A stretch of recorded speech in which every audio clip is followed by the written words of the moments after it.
Bismillah. Alhamdulillah wa salatu wa salam ala rasulillah sallallahu alayhi wa alihi wa sallam. Rabbi shrah li sadri wa yassir li amri wa hlul 'uqdatan min lisani yafqahu qawli. Amma ba'd. Wassalamu alaikum wa rahmatullahi wa barakatuh. Bi-idhni-LLāH wa bi-'awnihi, we'll be moving on to the next topic, and that will be taqsim al-fi'li bi-i'tibari zamani, in the reading and explanation of the book An-Nahw al-Wadih. تقسيم الفعل باعتبار زمنه, the classification of the verb according to its time. The first classification we are going to be taking a look at will be al-fi'lu al-madi, the past tense verb. Al-amthilatu, jaro al-kalbu. Jaro has more than one meaning. So jaro can mean the act of running, or something taking its course, or something flowing. So jaro al-kalbu, according the context of this speech, then we'll translate it as Jaro al-kalbu, the dog ran. Waqafa ar-rajulu, the man stood. Waqafa can also mean to stop something. For example, if I say waqafna ala al-mawdu'i ajza' al-jumlati, we stopped on the topic ajza' al-jumla in the last lesson. Fi darus al-madi. طيب. But in the context of this speech, then it would be better to go with waqafa ar-rajulu, the man stood. Du'a al-kitabu, the book was lost, or the book vanished. Daqqat as-sa'atu, the hour is stricken. The hour is stricken. That is, it's the hour on dot, like 4 p.m. on dot or 5 p.m. on dot. Ja'at al-bintu, the girl has arrived, or the girl came, or the daughter has arrived, or the daughter came. Ba'dat ad-dajajatu, the hen laid, that is eggs. طيب. Al-bahthu, ta'ammal al-kalimat al-ula, ponder on the first set of words. Fil amthilati sabiqati, in the examples we just read. Tajidha, so this is not a printing mistake. The da will have sukun because we call this jawab al-shart. That is ta'ammal. If you are to ponder on the examples, tajidha, you will definitely find. So ta'ammal is like the precondition. You have to ponder first. Then tajidha, then that's the jawab al-shart. That's the answer to the precondition. That's the results you'll find. So tajidha af'alan, you'll find that they are verbs. لأن كلا منها, because each of the verbs يدل على حصول عمل في زمن خاص, it's indicating a performed action at a specific time. وإذا تدبرت هذا الزمن, and if you are to think about this time, في كل منها, in each of these verbs, وجدته زمنا ماضيا, you'll find that it is a time that has already gone by, already in the past. فكلمة جارو, so the كلمة جارو, the word جارو في المثال الأول, in the first example, تدل على الجري, it's indicating the act of running, يعني it's the act of something moving, running by. في الزمن الذي مضى, in the time that has already gone by, already in the past.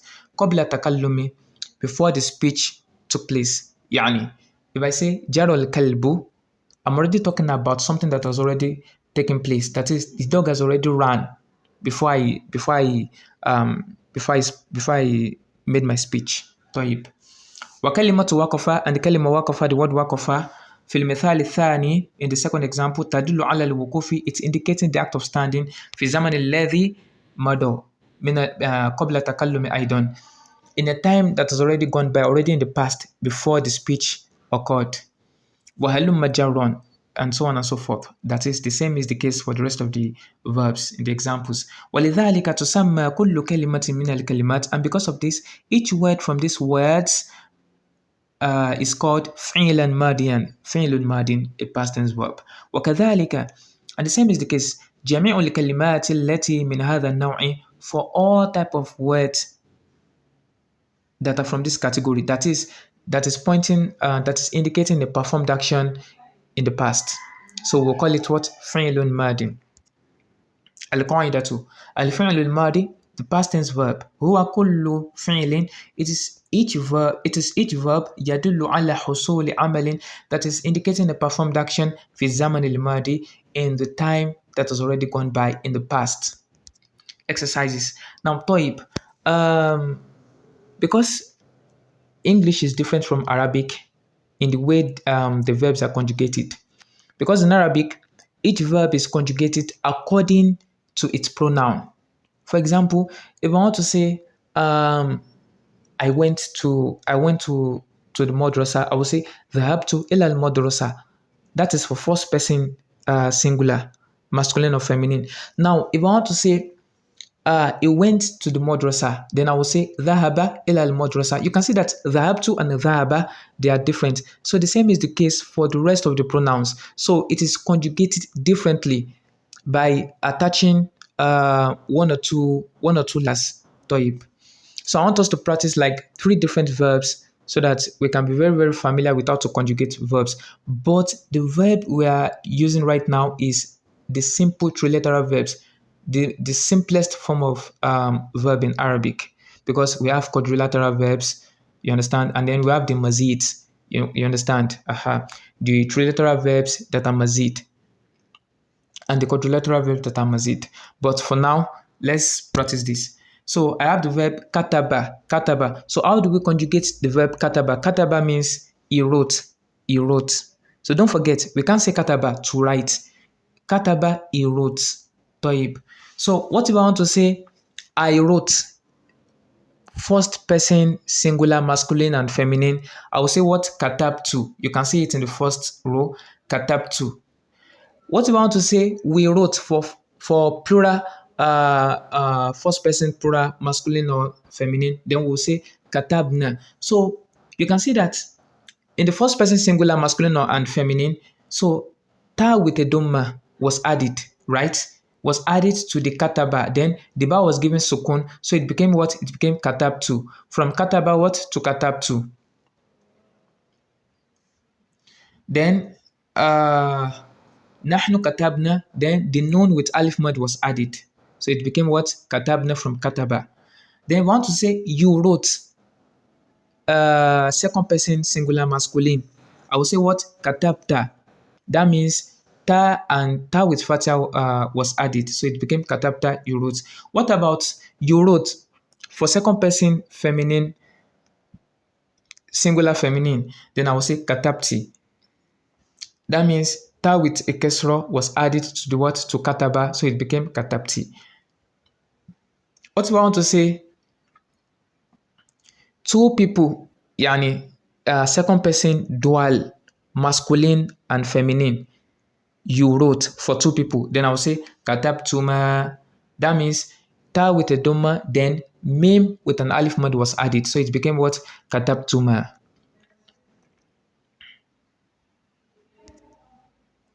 Then what if I want to say you wrote plural for masculine, second person plural masculine? I will say what? Katabtum. So ta with a doma and mim was added.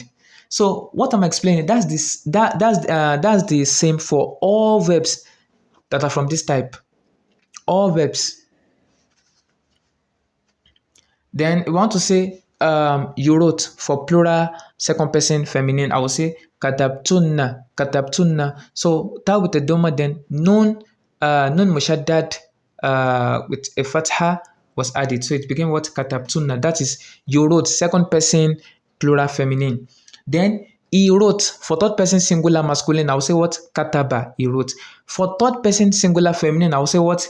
Katabat. That is a ta with sukun, a ta sakina was added. So it became what? Katabat, she wrote. What about for third person dual masculine? Third person dual, like 2 people that are not here. So we want to say they wrote for 2 people. I'll say what? Kataba for masculine. Kataba. That is alif mad was added to the ba. So it became what? Kataba. What about for third person dual feminine? 2 females that are not here. They wrote. I will say what? Katabata. That is a ta with an alif mad was added. It became katabata. Then for they wrote, third person plural masculine, it will become katabu. That is the wow lijami, wow, and that alif that is not pronounced will be added. So it became what? Katabu, they wrote. Then they wrote for third person plural feminine, it's become what? Katabna. That is a noun with the fatha was added, and then the ba was given sukun, so it became katabna. They wrote for third person plural feminine.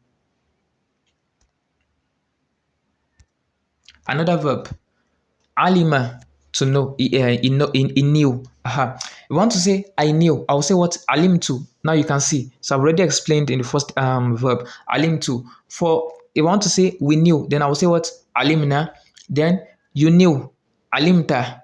If I want to say you knew for feminine, alimti. For two people, second person, dual, masculine or feminine, alimtuma. For second person plural masculine, alimtum, you knew. For second person plural feminine, alimtunna, you knew. Then for third person singular masculine, alima, he knew. For third person singular feminine, alimat, she knew.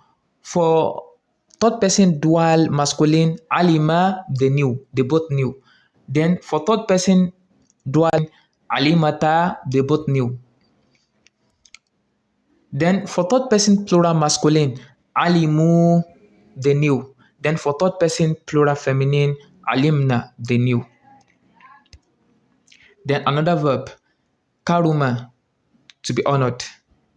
For something to be honored, to be noble. So, or to be generous. Karumtu. So, I am generous. Of course, not in the present tense, past. Aha. So I was generous or I was noble. Karumna, we be noble. Yeah, we were noble. We were generous. Karumta, you were generous. Karumti, you were generous for feminine singular. Karumtuma, you were generous. Second person dual masculine and feminine. Karumtum, you were generous. Second person plural masculine. Karumtunna, you were generous. Second person plural feminine. Karuma, he was generous. Third person singular masculine. Karumat, she was generous. Third person singular feminine. Karuma, they were both generous. Third person dual masculine. Karumata, they were both generous. Third person dual feminine. Karumu, they were generous. Third person plural masculine. Karumna, they were generous. Third person plural feminine. So that's how to conjugate Arabic past tense verb. So you just have to practice and practice and practice. So I have like 3 words for you here.